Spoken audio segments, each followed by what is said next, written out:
Welcome to Sunrise Life, the podcast where we have deep conversations with fellow freelance models. Today, I have my friend Floofie on the podcast. Hello. How are you doing? Doing pretty well. I'm at home right now. That's fantastic. Are you traveling a lot lately? Pretty much, yeah. More than I had been in the last few years. I was just in Las Vegas and I got back yesterday. Oh, sweet. Oh, yeah, you said you were in Vegas. That's cool. Yeah. I saw some stuff that John Patton did with you. Oh, yeah, that was probably older. I didn't get to shoot with him this time. He was there, but I was too busy. I was there with Riley Suit for 3 Oh, days. Yeah. cool. Yeah, I love him too. He's very He's nice. super nice. And Zoe West also was there with me. Oh, that's Yeah, it was great to see awesome. her. We had a wonderful time together. We made each other laugh a lot yesterday or the day before yesterday. That's so cool. Yeah. I saw Zoe, we went to Hawaii together, Oh, and yeah. I could tell that she's like really focusing on school and like only taking the modeling gigs that she really, really wants to do. Definitely. Yes. So she was still doing a little schoolwork when she was there. I think she's taking a summer class or something.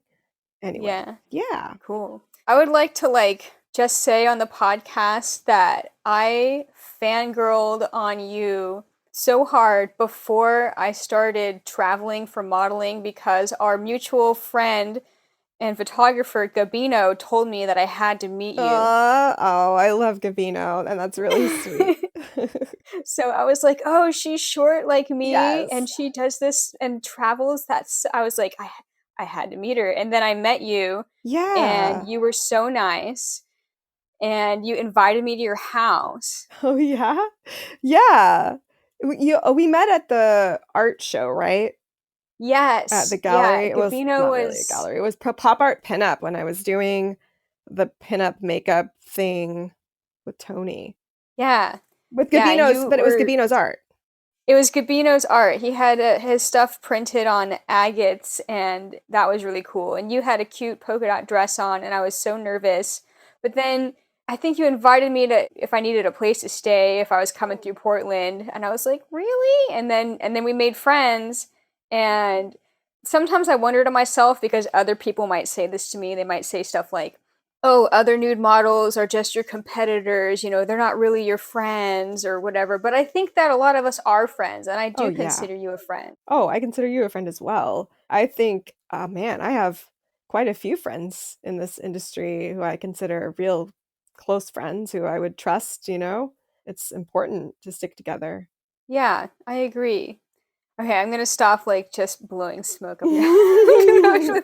I'm just so happy that we get to talk on the phone, record it, and then turn it into a podcast. This is so great. I know. I dropped the ball, so I'm glad I picked it back up.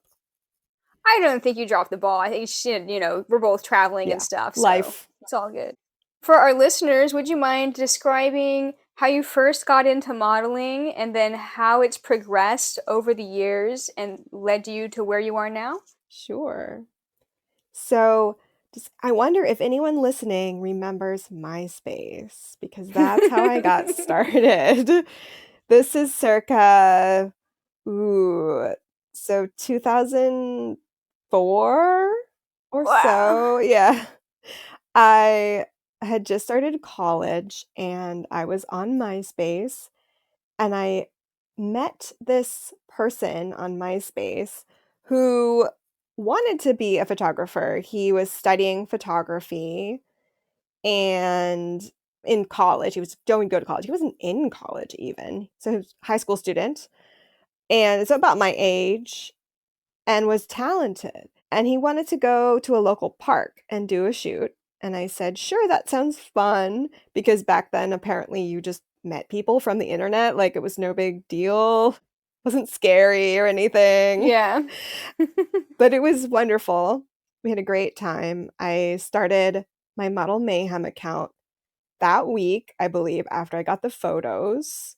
And that photo from that shoot was my avatar for at least a couple years. So I started off on Model Mayhem and doing TFP, TFCD, back when CDs were a thing too. Yeah. And I just did a lot of trade work, so I didn't get paid for the first, like, 2 or 3 years very often because I was just having so much fun modeling. I thought it was, like, the greatest thing ever just to get to be creative in a way that I wasn't. I mean, I was an art student, so I was creative anyway, but it was like another angle to my creativity that I hadn't explored yet.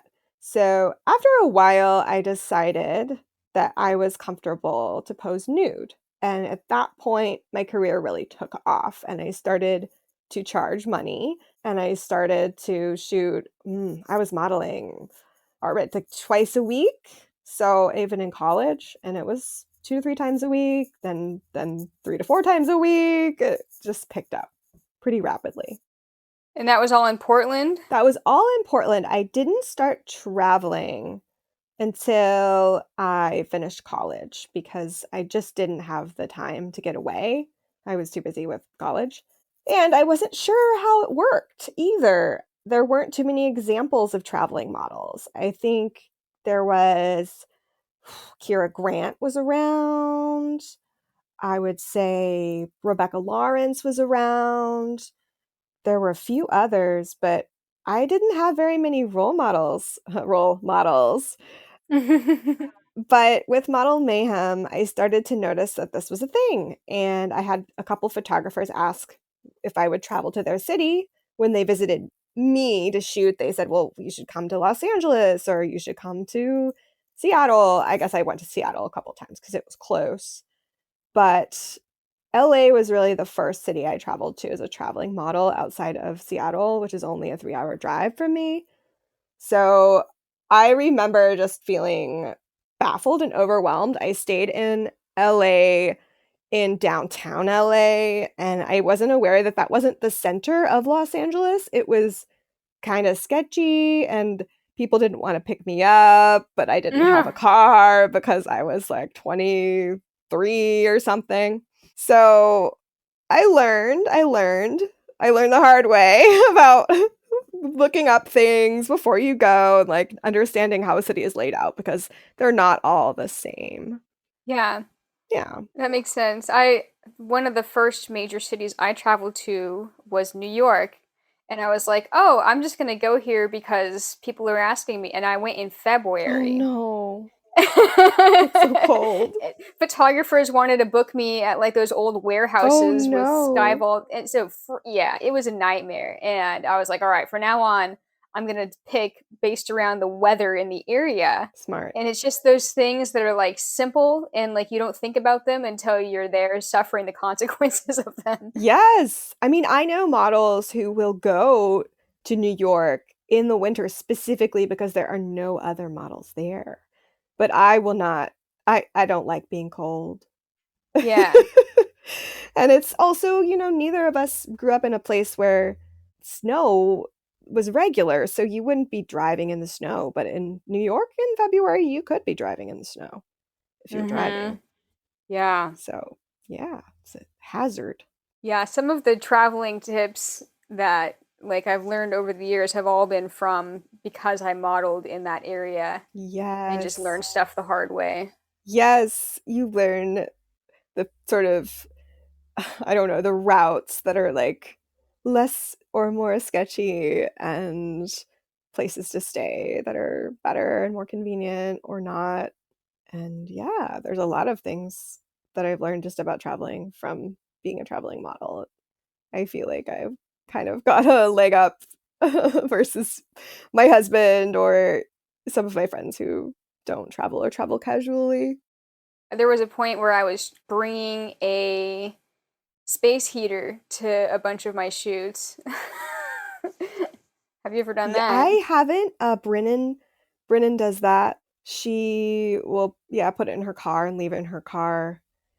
I haven't done that, but it's a really good idea, especially if you're shooting abandoned urbex stuff a lot or in cold warehouses. Mm-hmm. I'm really bad about that. I just sort of beg the photographer to like make sure it's not too cold. But Do you have like a number threshold? You're like, oh, if it's below this yeah, degrees, like we need a I backup. do. And it actually differs depending on if there's sun or wind or not. So I would say 60 degrees, anything above 60 is okay. If it's not sunny, I can do 60 and I can do that above. And I would say if it's sunny, 50 is okay. But if there's wind, I don't have a number, but I hate wind. Wind is my nemesis. And I think it can be cold with wind even if it's like 75. I hate it. I Yeah. hate wind so much. I do also have the same feelings, but I think that I would even add like an additional stipulation depending on the photographer and whether or not I gauge that they're going to have the empathy to let me Yes. stop and put all my bundly stuff on and jump around for a few minutes, like several times Absolutely. throughout the shoot. So I agreed to do a snow shoot Yeah, me too. with I've done John those. Patton because Mhm. I knew that he would allow me to warm up, Oh, but there's yeah. some people that won't. I know. It's incredible, like, how many photographers just don't have empathy for temperature concerns or just don't think about it because 'cause they're clothed or they're, like, overweight. It's like Yeah, if they have that extra buffer on their skin, they think to themselves, well, I could be outside without my shirt on yeah. in 40-degree These are weather, the so people I'll that be wear fine, sandals when obviously. it's winter, and I don't get it. Definitely, it's nice when someone is respectful and kind about that, about warming up or cooling off if it's really hot, and just understands that, like, you're not a machine. Yeah. Do your hands go numb sometimes when you get cold like that? They can, absolutely. If I've been out for a while, yeah. I mean, my hands and feet are kind of always cold, as other models who've modeled with me will attest to. And yeah, they'll go numb. They'll go numb after a while out there if it's cold. The reason I ask is because I was talking to a photographer about setting up an underwater shoot and the water was Mm, going to be cold. mhm. And I told him as soon as my hands go numb, I'll have to get out and warm up. And Yeah. he asked me, "Do you have Raynaud's?" Oh, And I was like, no. "What's that?" And I looked it up and I got an appointment and apparently I have it. You So do? yeah. Oh, no. Well, actually, I mean, it sucks, but also it's kind of nice card to have to play. Like, it can be like, I can't get too cold because I have Raynaud's.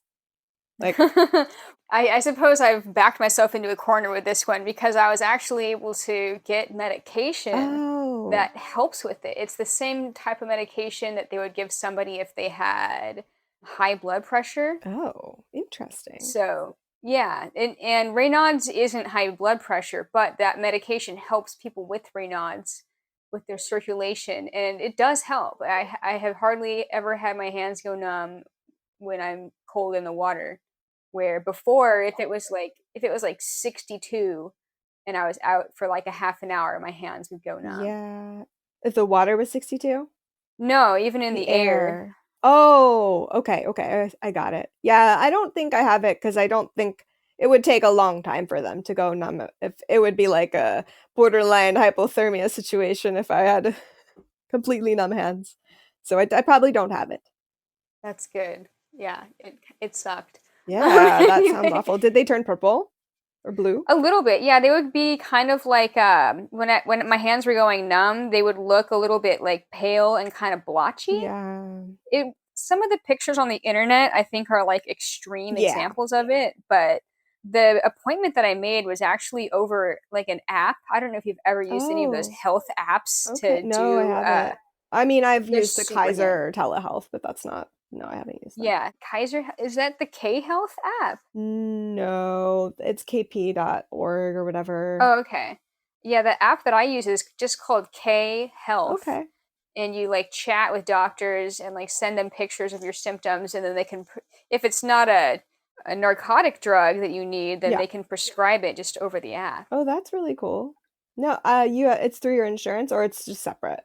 You can do it without insurance, Yeah. or you can sign up with K Health to have K Health be your Oh, primary okay. care I provider. see. I can do something similar with Kaiser, my provider. So They Oh, have that's their app nice. and you can send pictures to your doctor and stuff, so it's similar, but it's That's not cool. like a la carte. That sounds kind of probably more cost effective. Kaiser's expensive these days. Yeah, it's really nice. I guess it's another one of those like full-time traveler hacks where you don't Yeah. have I don't have to go to Washington State to have like a primary care person charge me $150 for an in-person session and Yeah. then, see a specialist 3 weeks later. No, that's good. That's definitely a hack. That's awesome. Yeah. So anyway, back to your traveling life. You said you started posing nude a few years after you started modeling. Can you describe like what that decision process was like? Well, quite honestly, I was modeling very often, as I mentioned already, and I wanted to be making money. I was like, I'm doing this a lot and I'm not getting paid, and I'm in college, and I would like to be more of a career model than just like hobbyist who does this for funsies. So, yeah, so my decision was actually based on trying to make money. And just also like I knew I was comfortable with it as far as you really need to know that you are going to be nude on the internet. You're going to be naked on the internet. Like there's no going back. You can't turn that off once you start. So, my parents were hippies, and I was an artist, so I knew it wasn't something that was gonna destroy my self-esteem. I wasn't gonna have fights with my family about it. There weren't very many barriers, if that makes sense. So, Yeah. yeah, so I remember going on the Model Mayhem forums and posing the question, "Ha, so if I pose nude, would anyone wanna shoot with me?" And there was this it's such a stupid question, but there was an overwhelming response, of course. I "Yes, yes, of bet. course we will, of course we will. Please do it." So, my first nude shoot ever was on Sauvie Island, which is a very well-known nude beach in Portland area. Everyone shoots there. But I wasn't sure yet if I was totally ready to show my entire body to the internet. So I told the photographer, "Okay, I'll do this, but I want it to be all implied, the final images to be all implied nude." And he agreed. And it was Matt Schneider was my first photographer to work with nude. He's still shooting. He goes by MS Photo. Nice. And he was extremely respectful. We had a wonderful shoot. The pictures were great, and I felt really comfortable. And from that shoot, I learned that it really wasn't much different than clothed modeling for me, for my feelings. Like I felt comfortable. I felt as comfortable nude as I did clothed, and it didn't really matter. And to this day, I'm fine with both. Like I don't have a preference. People ask me often, "What's your favorite kind of modeling?" And my favorite kind of modeling is just anything that tells a story, anything that's compelling. So it doesn't matter if I'm nude or clothed. It's just the story. It's all about telling a story for me. I like that. I think that's very interesting because I haven't really heard that yet on the podcast that you like the photos to tell a story. So that by that you mean that there's some kind of a meaning behind it and it makes you think? Usually, or the setting itself tells a story. I like to think of myself as a silent actor when I'm posing. So I really love to be given a character. And even if nobody gives me a character, then I'm just Floofie. I'm my own character, right? So Floofie is herself, an aspect of me who is not my everyday me. So she's a character if there's no other character. That's interesting. I like that. I used to say that my body is like a separate part from my mind and that my mind was like allowing my body to do this modeling stuff. And I remember saying that like in some piece of media that I made a long time ago. And over the course of time, I have struggled with who am I on the internet in my modeling page and, how much of my personal life or real personality do I share? Do you have the same thoughts or feelings? I have struggled a little with that. I'm a really open person, and I always have been. And I think that that comes across over the internet. And so I'm kind of like the same person everywhere I go. Like I'm just me. And even though Floofie is an aspect of me, it's just the most upbeat aspect of me. So I don't really show my darker side, my struggles to the modeling world or the photography world very often. So, in that sense, I can definitely empathize. People don't, they see me and they say, oh, she's so upbeat. She's super professional. She's like, just really, she's sweet. She's normal. But of course, I have struggles like everyone else has struggles. And I'm not perfect. And I've got a dark side too, you know? I've got things going on in my mind.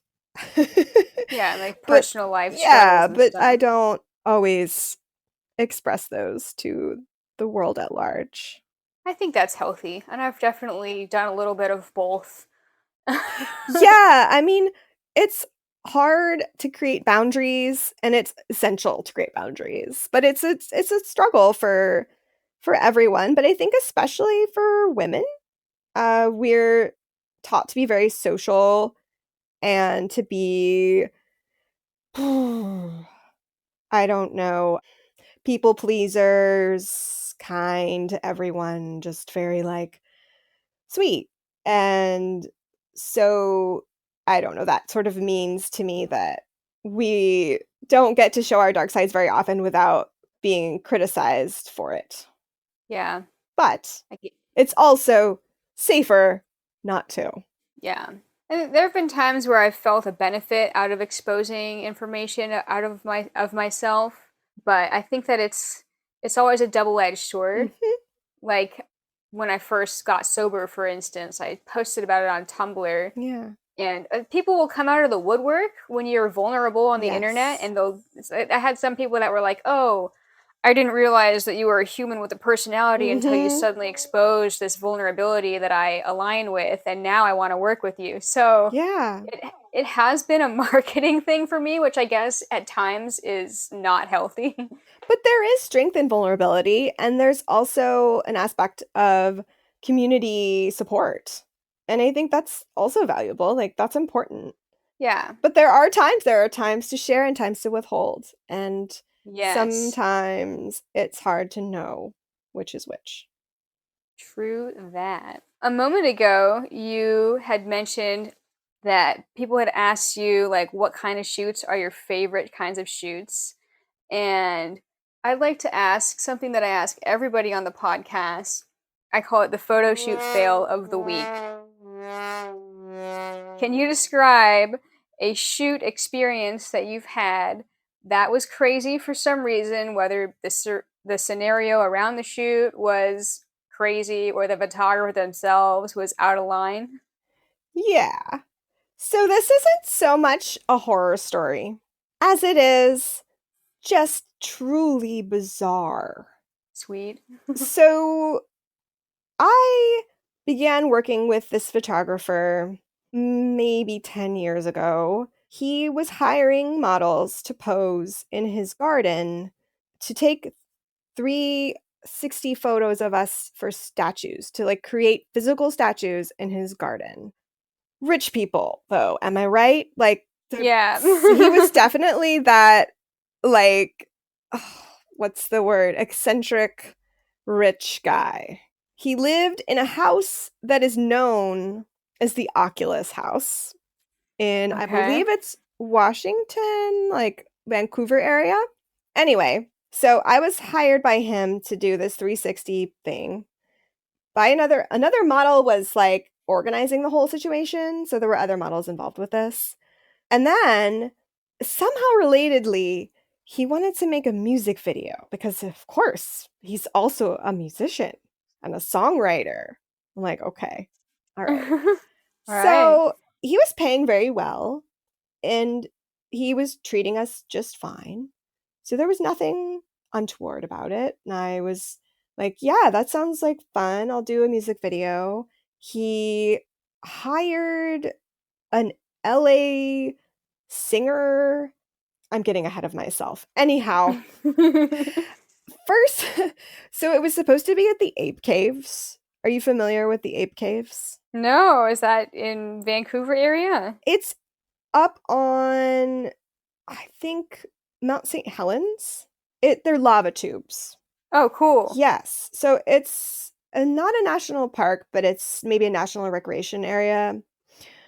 So we had to get permits. So he got a permit to shoot at the Ape Caves. The problem was you have to shoot at the Ape Caves after sunset when the park closes if you're going to get a permit. Oh. So, and it was summer. So we were set to shoot starting at 11 p.m. Oh my God. And I am not a nighttime person, I am a morning person. But still, I had agreed to do this. I was to play the role of a ghost.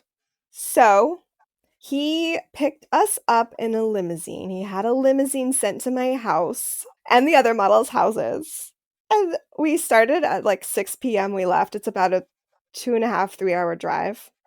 Okay. So we drive up to the Ape Caves, and it's at the end of it, it's not a very nice road, and we're on this limousine, and I'm going, what am I getting myself into? This is gonna be so weird. So we get there, and he has an RV set up for resting and eating and things like that. That's nice. Yeah. And I get there, and he tells me I'm not to go on for my part until 2 a.m. Oh my God. And I'm like, okay. Meanwhile, he's trying to get a hold of this LA singer lady who hasn't flown in yet. She's supposed to fly in with her agent or something. So she arrived around midnight, and Veronica Cure was there. She was one of the other models. They also had to get piano movers because he wanted a piano in the lava tube. Wow. This is elaborate. It is. So okay, so the piano movers put the piano in there. I think I called John, my husband or partner then, we weren't married yet, to come out and get me because otherwise I was gonna have to stay until sunrise. So he came out and he with my car, and we slept for like an hour in the back of the RV because I was like just waiting for my part. My part arrives, right? It's time. And it's like 2:30, and I go out there 2:30 in the morning. It is 40 degrees Oh in the man. lava tube. It's not warm. And he's got lights, he's got the piano. It's a whole thing. So the pressure's on. Yeah. So luckily, it was a short part. I just had to sort of roam around aimlessly like a lost ghost lady, but I was shivering the whole time. I'm like, how is this? This is not going to look good on video, but what can you do? I don't think they wrapped until 5 or something. Wow. Yeah. And we drove, we left, and, I got paid. Everything was okay. I felt bad for the people who had to keep staying there for longer. And then the video never was released. I never got to see Oh it. man. And the guy went to jail for like some sort of financial crime, like embezzlement Okay. or something. Yeah. So never worked with him again. One of the weirdest shoots of my life. That's crazy. So you had worked with him for 10 years. Oh, no, no. I worked with him. I started working with him about 10 years ago, and then Oh, that 10 years happened maybe 8 ago. years ago. Oh, So it was okay, only a span of gotcha. like 2 years that I was working with him for mainly the statue project. And then this music video thing was a separate. That's so bizarre. Yes, I had to memorize lines. I had to memorize the song, even though, so I suppose I was lip syncing part of the song. Okay. That sucks that it never came out. I know. I really wanted to see it. I mean, he couldn't be in jail for that long, like Well, I think then he just lost interest in the project or yeah. something. That's sometimes I think that people enjoy the process of Yeah, creating the content and then never end up like putting it together and sharing it. absolutely. It can be really frustrating when you don't get pictures back or photos or videos or whatever. Yeah, in a music video, I would be really excited about. Yeah, So that it sucks. does. Luckily, a few years later, I was in a music video that is a incredible music video for my husband's friend Tanner, where I'm very proud of my performance. So it made up for it. That's cool. Yeah. Very cool. Oh, that was a crazy story. It's just bizarre. Wow. So then, what have you been up to in the last few years with your modeling? So I was going to talk about this also with the other question that I know that you're inevitably going to ask. Let's do it. Let's bust into the Rising Phoenix moment right now. There's no rules. No rules, breaking all the barriers. So, many of you may know this if you're listening. I have a 3.5-year-old daughter named Vivian. And so the last 4 years have been very interesting. Um, I modeled a lot when I was pregnant in 2019. I modeled probably like the most in a year that I have ever modeled when I was pregnant, which Wow. is wild. I thought I would be working less, but I was intensely busy. That's So, crazy. yeah. So, I had a very not uneventful pregnancy, which is excellent and the only reason I was able to model through the whole thing. So, that's lucky. And then I gave birth in October 2019. And I thought, I will take a few months off of modeling. Well, I was all ready to go back to modeling in April 2020. March 2020 rolls around. Uh, Pandemic! So, yeah. so I just stayed home with my daughter and my husband, and I tried to figure out what I could do because at this point, I really missed modeling. It was getting to be spring, that was beautiful outside. I was feeling like I was in pretty good shape. And despite the fact that I was, what, let's see, how old am I? What, 30? I was 34. Is that right? Yeah, I think that's right. I was feeling like I was at the top of my game, but I wasn't able to do anything. So I saw that Sam Mathias was doing remote shoots. What is this thing? Remote shoots, virtual shoots. It was a way to sort of get around all of the health advisories and the risks that came with trying to model in a pandemic. Yeah, so I felt like it was something that my soul needed to be doing. And I borrowed a camera, borrowed a DSLR. I learned how to use it. I learned how to use a couple different programs to connect with people so that I could share my screen and they could have control of my camera, both computer and camera.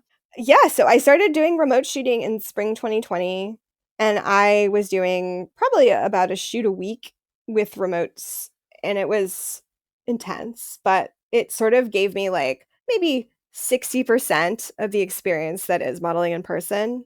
It was roughly a substitute, a decent substitute. And then as things became a little more clear, as vaccines rolled out, as we learned about wearing masks and when you can maybe take your mask off if you're outside at least 6 feet apart, blah, blah, blah. I started doing more in-person shoots again. Probably I did in summer 2020, I even hosted Explore again, which was my group event that I host every single year, twice a year, usually twice a summer. I was able to host that one in August 2020 with everyone wearing N95s whenever we were in closed spaces. And then from there, eventually, I've gotten to a point where we're all a little more comfortable and I'm posing again almost the same amount as I was before I had a child, which is a lot. So it's been a journey and it's exciting and I'm feeling really, really good about it. I'm feeling like I'm enjoying it more than I used to, which is really interesting. I don't know how that works because I've been doing it for like 15 years, 18 years, 18 years. That's amazing. Yeah. And I had suffered burnout, maybe midway through my career.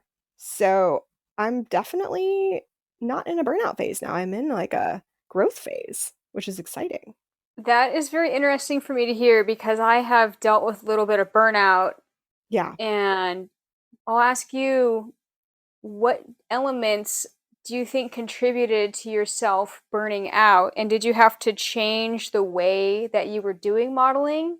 I did. Yeah. I think I got burnt out because I was modeling too much of the same type of thing, with maybe going to the same places at the same times of year and like doing the same kinds of shoots all the time. Like a lot of just glamour nudes and like art nudes with like no accessories, no interesting background can get like really old really fast. Mm-hmm. Especially, yeah, you're just like, I'm just trying to make money. These days, I really consider the concept and the person, the photographer, like more than I used to. I used to just sort of be like, okay, they're paying me, it's fine. And not that I honestly, I will work with any skill level. I'm happy to work with new people. That isn't the thing. The thing is, are you a conscientious person who's going to have empathy? And are you passionate about photography? Because if those things don't exist, I just don't really want to shoot with you. Like, you got to be Yeah. excited about it and you got to have empathy. And those are just like non negotiable for me, I think, these days. So I really seek out specific photographers, specific places where I know that they foster that creative spirit. There are cities where it's just better. I don't know how to describe it. Like, there's just more energy, more creative energy in certain cities. I know what you mean. Are there certain things that red flag you to let you know that the person that's initiating contact is the type that doesn't care about the photography and just wants to be around a naked woman type photographer? Yeah, I would say if they're wanting to push limits from the get-go, if they're like, "Oh, I'm looking for you to shoot really erotic stuff. Like, what is your upper limit for erotic?" Then I'm like, "You probably don't want to shoot with me because I'm very comfortable in my body, but you're looking for to push limits." Some people are just looking to push limits. And then I Yeah. would also say that someone who is asking for immediately right off the bat a discount or a significant discount for no reason, they don't know you or anything, or they want like a lot of travel to a place where it's not included in your fee or whatever, like they just want you to go somewhere really remote without knowing you and want to be like a 2 hour shoot. We're going to shoot for 2 hours, but the drive time is 4. Yeah. Like, like, okay, if I don't know you, that's the red flag. I think in some cases, I would say I can tell by just looking at their portfolio on Model Yeah. Mayhem. There's that too. If there's a lot of shots that are just not carefully composed, not well lit, or even not badly lit, but like lit all the same, and you can tell it's like an on camera flash. Yeah. Or if it's like the same couch, but like a bunch of different models Yeah. doing the same thing, you're like, all right, this is going to be one of those. Yeah. Yeah. Absolutely. Yeah. So, eliminating those from your schedule, you're still able to like fill up your schedule with shoots that you find are more fulfilling. Typically, yeah. I do find that these days my goals are more based on creativity and comfort than they are based on like trying to meet a financial need, which is my own privilege.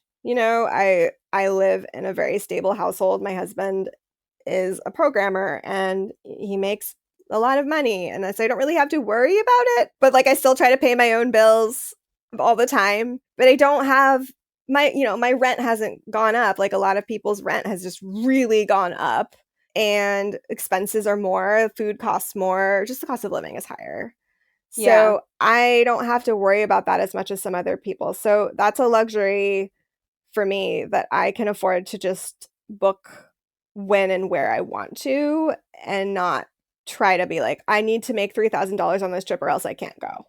So that, I mean, that's a me thing. Like, that may not be true for you. Like, it's not necessarily my way of doing things isn't going to solve everyone's problems. Like, it's Yeah. just my way of doing things. Totally. Everybody's got their different needs Yeah. and stuff. And I understand when I first started modeling, I look back on my career sometimes, like scroll through old photos. I'm like, oh my God, I can't believe I did that trip with like 20 shoots in like 10 days with like 15 of them being like Yeah. weird ass GWCs that wanted to haggle my rates. But I did that. But I had a really high tolerance for it. I had a high tolerance for it until I didn't. Yeah. And that's when I had burnout around that time. Yep. Definitely. That was what created my burnout too. And I never was like a power shooter. Like I never would schedule, I would say average, I wouldn't do more than 2 shoots a day most of the time. Like 3 was maximum, and that was hard. Yeah. So I've just never been that person. But I did get burnout from, yeah, from just touring constantly and then working with people who I was less than inspired by just to make a buck and pay rent and support my lifestyle. And you know what? Like it just, if you cannot do that, it's totally worth it. Like, I mean, you're hosting events now, which is awesome. Like you're doing your underwater events, Yeah. which is probably way more inspiring than shooting with GWCs. Power Oh, for shooting. sure. For sure. And I've done more like destination stuff too, and that's Yeah. really added to my desire to be modeling. Going to big cities and like hustling a bunch of shoots to me is it feels like a drag Yeah. Me too. because I think that I'm 30 almost 36 now, Mhm. and I'm not lazy, but I am feeling like I want to be more lazy. I want somebody to just book me for a full day Yeah. instead of me having like two-hour shoots Yeah. across town from each other. Mhm. No, So there's an it's air. real. I mean, I feel like it's valid to get choosier as we do get older. It's I mean, not that we shouldn't be choosy when we're younger, but it's necessary. Like you have to conserve your energy. I feel the same. Like as a mom, I mean, I'm always tired, but I have a lot of energy. I've always been an energetic person. And it's just so much less stressful to do one full day shoot that's relaxed than it is to like try to drive across town and traffic that you're in a city that you're not super familiar with and then like meet new people and change your gears. Like that's the thing about it, is changing gears, like changing personalities, not for me, but like not my own personality, but switching, dealing with 2 different personalities during the day or 3. It's a lot. Oh yeah, the emotional aspect of doing a photo shoot, like it can be a lot. For sure. Yeah. There's a lot of emotional labor that goes into modeling. Absolutely. Yeah, I've definitely talked about this here and there on the podcast, but people that are like just seeing your photos, like looking at your Instagram or your portfolio, like they just see the beautiful image, but they don't realize that maybe that shoot, the photographer was like, being really controlling or telling you about all their trauma in their earlier Mhm. childhood, and you had to try to be a therapist. And Mhm. so when I see photos that I've done in the past, they often make me think of those experiences with that photographer at the shoot. Mhm. Yes. Yes, when I see certain photos, I can recall exactly that, what they were talking about, like what the vibe was, the whole thing. So you were mentioning that your rising phoenix moment era in your life was that you had a child and then the pandemic happened and you had to kind of like, start anew with Yeah. connecting over remote shooting. During that time, were you like wondering if you were going to continue modeling like at all? Like Yeah, did you have doubts about your career? I didn't know how it was gonna go. I mean, the early days of the pandemic were terrifying, and I had bad postpartum depression and anxiety for a few months, and so I didn't know if people would even wanna shoot with me anymore. I was also aging. I'm now 37. I'm gonna be 38 in September, and so Wow. yeah, so I didn't know. Sometimes I feel like I'm too old, but I'm still getting booked just as much as I ever was. And so if I'm still in demand, it's sort of like a why shouldn't I do this? And also, I want to prove that it doesn't matter, that you can be awesome at any age as a model, that you can just shine in your own way. Like, doesn't matter how old you are or how young you are, but especially like with modeling, it's how old you are.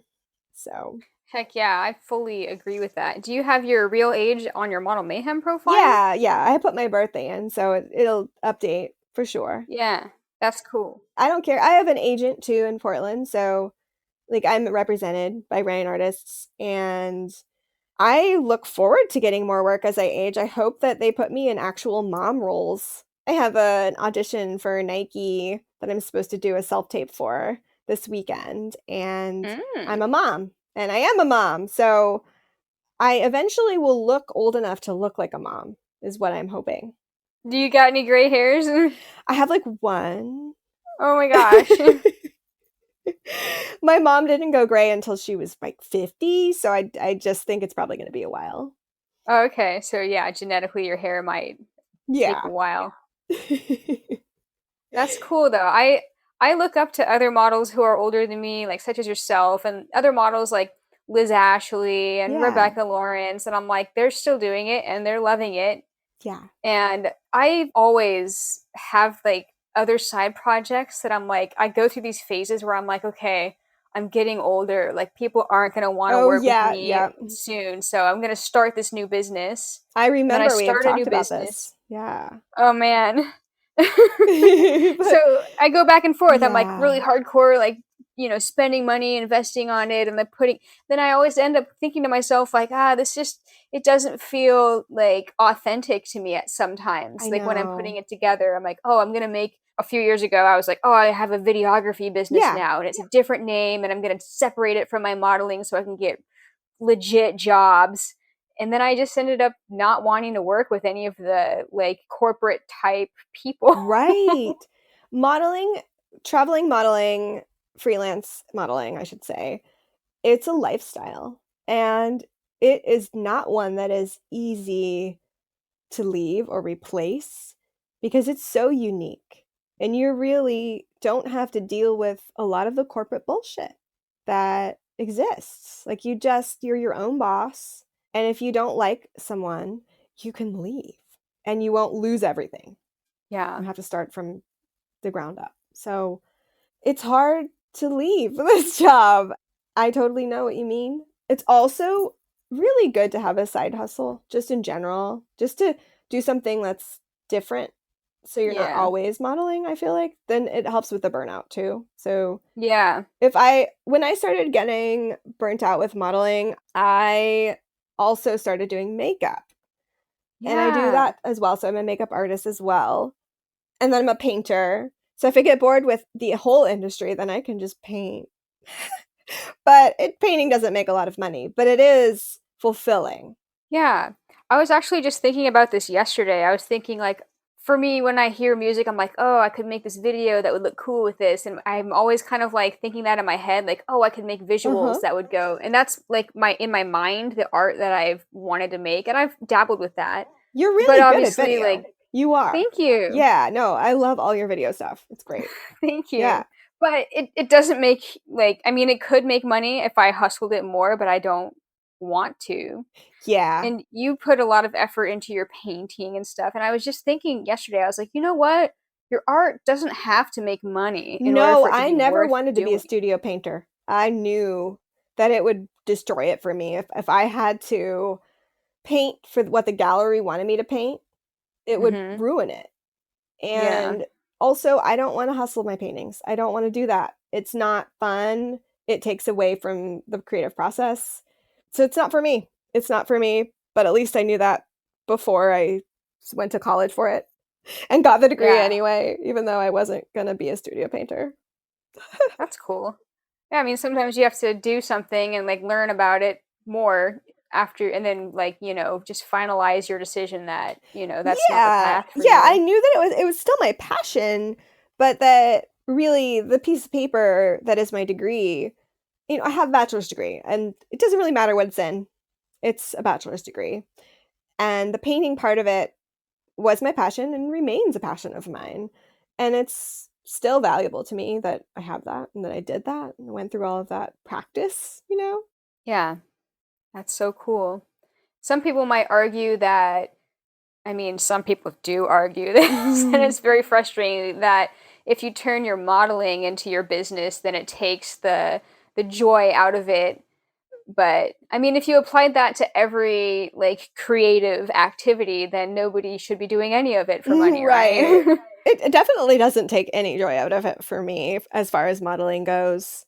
The money at the end of the shoot for me is it's just a carrot. Like it's like, okay, when I'm done, I'm gonna get this. But Yeah. also it doesn't push me to like be different than I would ordinarily be. Like as a model, like I would be doing the same things if I wasn't getting paid, if that makes sense, even though I am and it's my career. I would still be doing a lot of the same shoots because I'm choosing shoots that are up my alley, Yeah. at least these Totally. days. Yeah, that's great. It's good to, and I've learned through experience as well that if we are seeking out shoots that we enjoy doing and then posting the work from those shoots that we enjoy, Mhm. then we are attracting more of those types of shoots into our Yes, life. absolutely. Absolutely. And I suppose I've gone through maybe like two bouts of burnout, and Mhm. one of them was right before I was like, really fully going full time with traveling. Oh. And it was because all the people that were paying me were just paying me to do like glamour, erotic, Playboy, penthouse type modeling, Mhm. which is fine, but it made people that were artistic, that had other creative ideas, not want to hire me. Right. And that pissed me off. Yeah, no, I remember. I mean, you definitely went through a transitional period into becoming like more of a respected art model as well.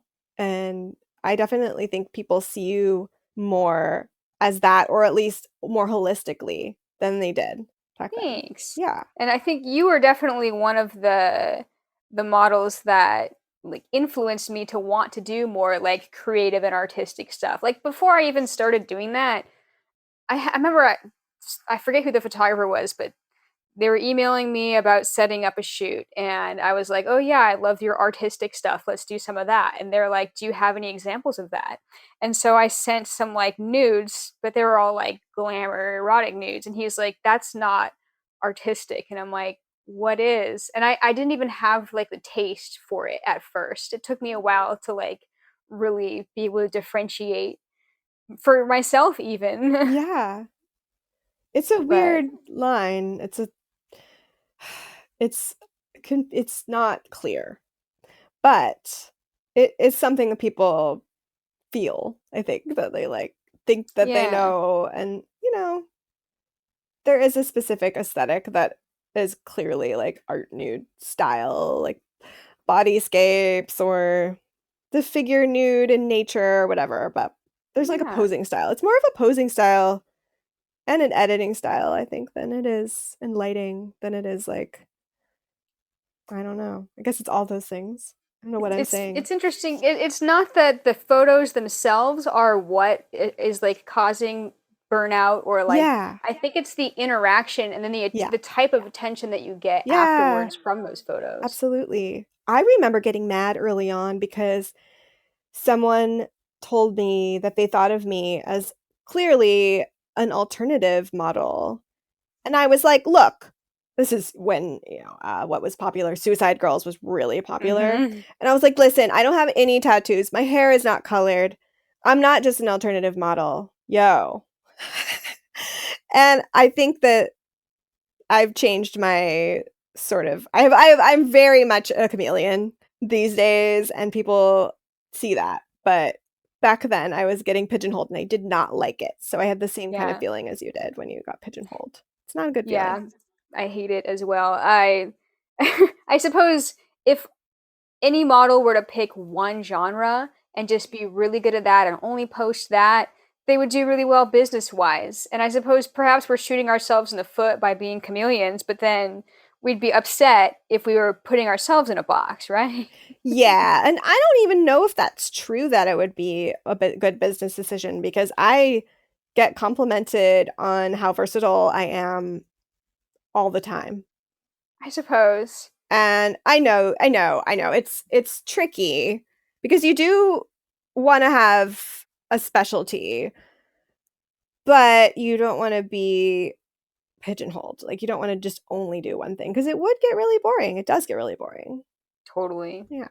Well, Floofie, we are closing up on the hour. I want to ask if there's any other stuff that you wanted to bring up on the podcast. Not really. I think we covered a lot of topics. Yeah, and down the road, I'm considering having more like targeted discussions. Mhm. So I'd love to have you again in the future if you'd want. I'd love to come back. Yeah, for sure. Awesome. All right, thanks so much for being a part of it, and I hope to talk to you soon. Thanks for having me. Take care. Thanks, bye.